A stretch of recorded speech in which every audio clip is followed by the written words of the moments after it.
Hello friends, तर आपण बनवत आहोत ताकाची कढी। त्यासाठी मी येथे 3 वाटी ताक घेतला आहे। त्यामध्ये 1 वाटी बेसन पीठ छान मिक्स करून घेऊयात।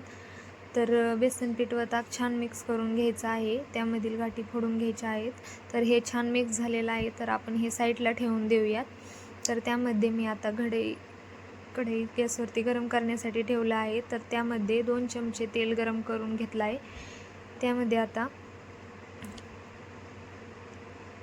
1 चमचा मोहरी व 1 चमचा जिरं छान फुलून देणार आहोत।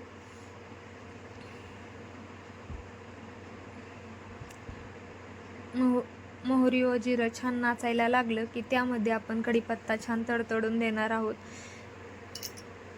तर यामध्ये आता हिरव्या मिरच्या 4-5 कापून घेतलेल्या त्या टाकून घेतल्या आहेत। तर मिरची ही छान परतून घ्यायची आहे। त्यामुळे मिरची छान परतल्यानंतर जास्त दाताखाली आली तर तिखट लागणार नाही। व अर्धा छोटा चम्मच हळद टाकून घेतली आहे। हळदही छान तेलात परतून घ्यायची आहे। त्यामध्ये आता आपण तयार केलेलं मिश्रण हे टाकून घेऊयात। तर हे मिश्रण आपण टाकलं आहे, तेही छान हलवून घ्यायचं आहे। तर हे मिश्रण छान हलवून घेतल्यानंतर ते आता कढी आपण उकळण्यासाठी ठेवून देणार आहोत। तर कढी आपली छान उकळी काढण्यासाठी फुल गॅस ठेवायचा नाही आहे, मंद गॅसवरती कढी छान फुलून द्यायची आहे। फुल गॅसवरती उकळी काढली तर कढी फुटून त्यामध्ये पातळ होऊ शकते।